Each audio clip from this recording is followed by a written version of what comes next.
जोहार, आपका स्वागत है हमारे चैनल लोकल खबर पर, जहां हम आपको सबसे ताज़ा और महत्वपूर्ण खबरों से रूबरू करवाते हैं। आज की इस खास पेशकश में हम बात करेंगे झारखंड के 60,000 सहायक अध्यापकों के मानदेय से जुड़े उस महत्वपूर्ण फैसले की, जिसका इंतजार लाखों शिक्षक और उनके परिवार कर रहे हैं। शिक्षा मंत्री बैजनाथ राम ने 12 अगस्त को पारा शिक्षकों के प्रतिनिधिमंडल को बातचीत के लिए बुलाया है, जहां इस मामले में अंतिम निर्णय लिया जाएगा। क्या यह फैसला शिक्षकों के पक्ष में होगा? क्या वेतनमान की जगह मानदेय में ही बढ़ोतरी होगी? आइए जानते हैं पूरी कहानी। झारखंड के पारा शिक्षक, जिन्हें सहायक अध्यापक के नाम से भी जाना जाता है, एक बार फिर अपनी मांगों के साथ सरकार के सामने खड़े हैं। झारखंड सरकार के शिक्षा मंत्री बैजनाथ राम ने पारा शिक्षकों के मानदेय को लेकर एक महत्वपूर्ण बैठक की घोषणा की है, जिसमें 12 अगस्त को इस मुद्दे पर अंतिम निर्णय लिया जाएगा। ये कोई पहली बार नहीं है जब पारा शिक्षकों ने अपनी मांगों को लेकर सरकार से बातचीत की हो। 5 अगस्त को हुई बैठक में भी सहायक अध्यापक संघर्ष मोर्चा राज्य कमेटी और विधायकों के बीच कई मुद्दों पर चर्चा हुई थी। उस बैठक में सरकार ने बजट की कमी का हवाला देते हुए वेतनमान देने से इनकार कर दिया था। इसके बदले में मानदेय में बढ़ोतरी करने पर सहमति बनी थी।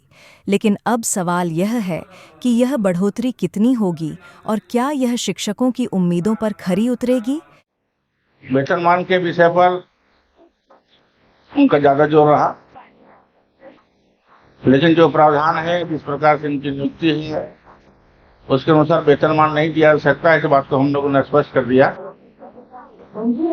उसके बाद मानदेय वृद्धि की बात आई, उस पर थोड़ी चर्चा हुई है, लेकिन आज हम लोग अंततः कोई निष्कर्ष पर नहीं पहुंचे हैं।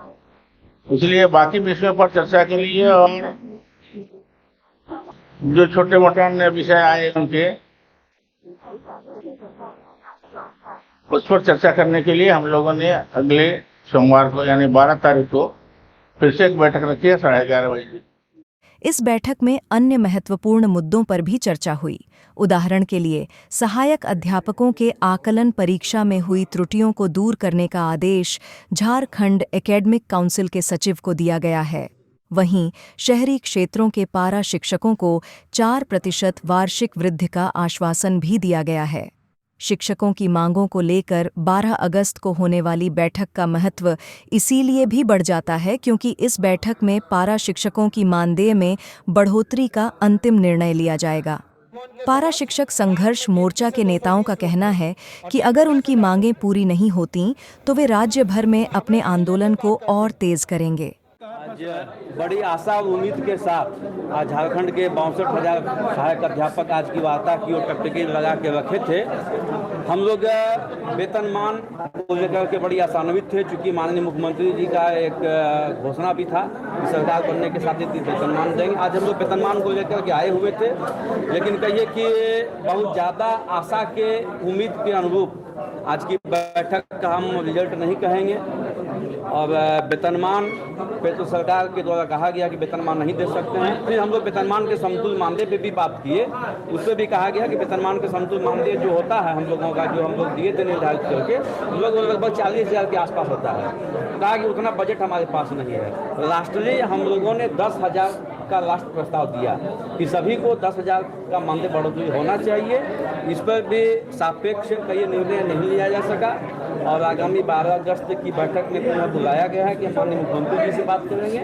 तो कहिए कि वेतनमान का जो सपना माननीय मुख्यमंत्री जी का था, आज की वार्ता में हम उसको नहीं देख पा रहे हैं उतरते हुए जमीन पे।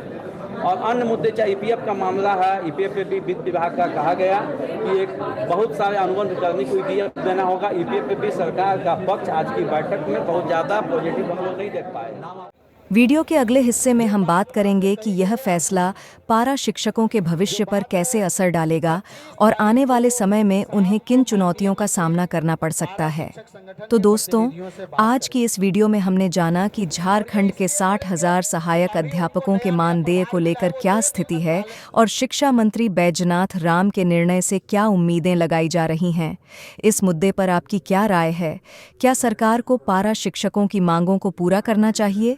अपनी राय कमेंट में ज़रूर दें। अगर आपको यह वीडियो जानकारीपूर्ण लगी हो तो इसे लाइक और शेयर करना न भूलें। हमारे चैनल को सब्सक्राइब करें और बेल आइकन दबाएं ताकि आपको ऐसी ही महत्वपूर्ण खबरों की अपडेट्स मिलती रहें। अगले वीडियो में फिर मुलाकात होगी, तब तक के लिए धन्यवाद।